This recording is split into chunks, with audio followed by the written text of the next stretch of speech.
नमस्कार मित्रमैत्रिणींनो, स्वामी समर्थ. वास्तुशास्त्राचे 20 सोपे तोडगे आणि उपाय. नंबर 1. जो मळकट कपडे घालतो, दात स्वच्छ घासत नाही, जास्त जेवतो, कठोर बोलतो आणि सूर्योदयी अथवा सूर्यास्तासमयी झोपतो, तो साक्षात विष्णू असला तरी लक्ष्मी त्याला सोडून निघून जाते. नंबर 2. जी व्यक्ती दररोज सूर्यनारायणाला किंवा गणपतीला नमस्कार करते, तिला आयुष्य, आरोग्य, ऐश्वर्य व तेजाची प्राप्ती होते. नंबर 3. रुद्राक्ष धारण करण्यासाठी वय, धर्म, जात, लिंग, देश इत्यादी नाहीत. रुद्राक्षाचे पवित्र नेहमी राखायचे असते.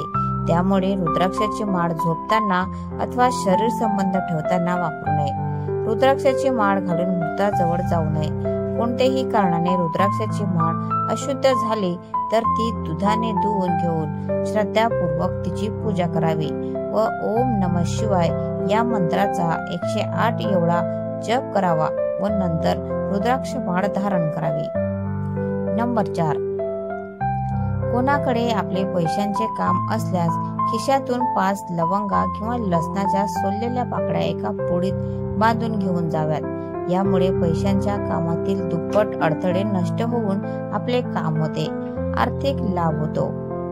नंबर 5. दर गुरुवारी तुळशीला थोडे दूध घातल्याने घरात लक्ष्मीचे कायमस्वरूपी वास्तव्य राहते. नंबर 6. ज्ञानेश्वरी तर स्तोत्राची, मंत्रांची महाराणी. रात्री झोप येत नसेल तर रोज रात्री झोपायच्या आधी 12व्या अध्यायाच्या पहिल्या 16 ओव्या वाचाव्या किंवा झेरॉक्स करून घ्याव्या. नंबर 7. यथाच कुबेराय वैष्णवाय धन धान्यधिपती धन धान्य समृद्धी मे देही दापय स्वाहा. उत्तर दिशेला कुबेराचा फोटो लावावा. हा कुबेराचा अत्यंत प्रभावी मंत्र आहे. या मंत्राचा 108 वेळा स्फटिकाच्या माळेवर जप करावा. नंबर 8. एखाद्या मंगळवारी हनुमान मंदिरात जाऊन 1 किलो गुळ अर्पण करावा व तिथेच बसून हनुमान चालिसाचे 11 पाठ करावेत. अनावश्यक खर्चाला पायबंद बसेल. नंबर 9. कामानिमित्त घरातून बाहेर पडताना एखादे तुळशीपत्र तोंडात टाकावे. पैशाअभावी अडकलेली कामे मार्गी लागतील. नंबर 10. दर पौर्णिमेला रात्री 12 नंतर लक्ष्मीचे वास्तव्य काही काळ अश्वत्थ वृक्षावर म्हणजे पिंपळावर असते आणि म्हणूनच ज्यांना शंका होईल त्यांनी अश्वत्थ वृक्षाला 10 प्रदक्षिणा घालाव्यात. आर्थिक अडचण कधी उद्भवणार नाही. नंबर 11. घरातील फरशी पुसताना थोडे खडे मीठ पाण्यात टाकावे.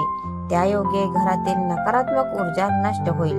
लक्ष्मी प्राप्तीतील सर्व अडथळे दूर होतील. नंबर 12. घरात, दुकानात किंवा कार्यालयात मुरली वाजविणाऱ्या श्रीकृष्णाची तस्वीर पूर्वेकडील भिंतीवर लावावे. कर्ज घेण्याची वेळ कधीच येणार नाही. नंबर 13. नोकरीमध्ये प्रमोशन मिळत नसेल तर हा उपाय करावा. सर्वात प्रथम उजव्या हातावर काळ्या रंगाचा दोरा बांधलेला असेल तर सर्वात प्रथम तो काढून टाकावा आणि त्याऐवजी पंचरंगी धागा बांधावा. दररोज सकाळी कबुतरांना ज्वारी टाकावी. प्रगती 100% होतेच होते. नंबर 14. ज्या वेळी आपण समुद्रकिनारी फिरायला जाता त्यावेळी जलदेवतेला प्रार्थना करून 1 श्रीफळ कुंकू अर्पण करून विसर्जित करा. तात्काळ नफा हेच त्याचे सूत्र. नंबर 15. रोज रात्री पूजा केल्यानंतर किंवा लक्ष्मी पूजन केल्यानंतर घरामध्ये व्यावसायिक ठिकाणी शंख अथवा डमरू वाजवावे. त्यामुळे घरातील दारिद्र्य विना कटकट निघून जाते. नंबर 16. दूध व साखर मिसळलेले पाणी पिंपळाच्या झाडाला घालावे. नंबर 17. घरामध्ये सूर्योदय आणि सूर्यास्ताच्या अगोदर झाडू मारावा. त्यामुळे घरामध्ये दारिद्र्य येत नाही. उत्तर पूर्वेला दरवाजा असेल तर तांदळाचा आणि पश्चिम दिशेला दरवाजा असेल तर गव्हाचे स्वस्तिक उंबरठ्यावर काढावं. त्यावर मधोमध सुपारी व 4 बिंदूंवर रुपया, हळकुंड, खारीक व बदाम असं क्रमाने ठेवावं किंवा विड्याच्या पानावर अक्षता सुपारी ठेवून ते पान उंबऱ्यावर ठेवा. किमान सणासुदीला व वाढदिवशी वगैरे तरी हे काम करावे. नंबर 18. उपवास करून शरीर शुद्धी होते. यात्रा करून शरीर बलवान होते. जप करून मानसिक विकास होतो. अनिष्ट ग्रहांची शांती केल्याने यश मिळते.